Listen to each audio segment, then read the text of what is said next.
এই ছেলেটার মতো ট্র্যাজিক হিরো ব্রাজিলিয়ান ফুটবলে হয়তো আগে কখনো আসেনি। হ্যাঁ, আজ কথা হচ্ছে ফুটবলের রাজপুত্র নেইমারকে নিয়ে। নিন্দুকেরা বলেন নেইমার নাকি খেলতে খেলতে ইচ্ছে করে পড়ে যান, চোট পাওয়ার অভিনয় করেন। কিন্তু তারা হয়তো এটা জানেন না, নেইমার ফুটবল ইতিহাসের একমাত্র খেলোয়াড় যাকে 1000-এরও বেশি সময় ফাউল করা হয়েছে। মাত্র 6 বছর বয়সে ফুটবলে হাতেখড়ি হয় নেইমারের। বলের সঙ্গে তিনি যেন কথা বলতে পারতেন। গোল তো অনেকেই দিতে পারে, কিন্তু ফুটবল খেলাটা যে একটা শিল্প সেটা হয়তো ছোট্ট নেইমারকে দেখলে বোঝা যেত। মাত্র 17 বছর বয়সে ব্রাজিলের 1 নম্বর ক্লাব স্যান্টোসে অভিষেক হয় নেইমারের। আর 18 বছর বয়সে ব্রাজিলের জাতীয় দলেও চান্স পান তিনি।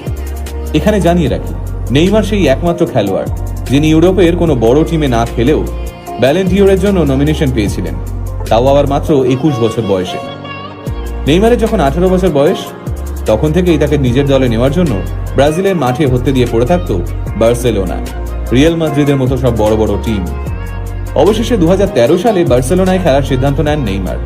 বার্সেলোনায় থাকাকালীন স্বপ্নের ফর্মে ছিলেন নেইমার। একটা দলের হয়ে যতগুলো ট্রফি জেতা সম্ভব সবই জিতে নিয়েছিলেন তিনি। সে সময় তিনি যোগ্য সঙ্গী হিসেবে পেয়েছিলেন মেসি আর সুয়ারেজকে। মনে পড়ে যায় 2014 সালের ফুটবল বিশ্বকাপের কথা। ঘরের মাঠে ব্রাজিলকে গোলের মালা পরিয়ে চলেছে জার্মানি।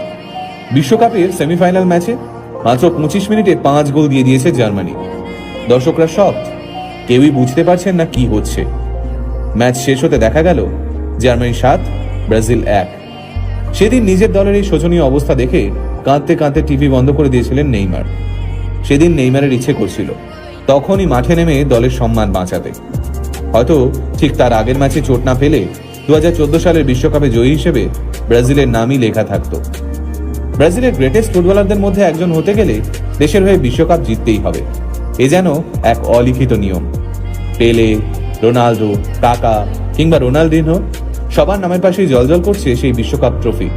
কিন্তু 2014 সালে নেইমারের সামনে সুবর্ণ সুযোগ আসা সত্ত্বেও চোটের জন্য তিনি তা অ্যাচিভ করতে পারেননি।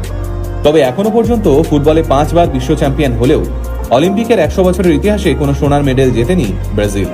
সেই ব্রাজিলকে প্রথমবারের জন্য অলিম্পিকে সোনার পদক এনে দেন এই নেইমারই। 2017 সালে বার্সেলোনা ছেড়ে নেইমার পাড়ি দেন প্যারিস সেন্ট জার্মেইন টিমে। মোটা মাইনে, প্যারিসের নাইট লাইফ, নারী সঙ্গ, এইসব কারণে ফুটবলের থেকে মনোযোগ সরে যায় নেইমারের। তার উপর চোট আঘাত ও নিত্যসঙ্গী হয় তার। এই চোটের কারণেই দীর্ঘদিন মাঠের বাইরে থাকতে হয়েছে নেইমারকে। একটা সময় যাকে মেসি, রোনাল্ডো উত্তরসূরি ভাবা হতো, তিনি ক্রমশ লাইমলাইট থেকে সরে যেতে থাকেন।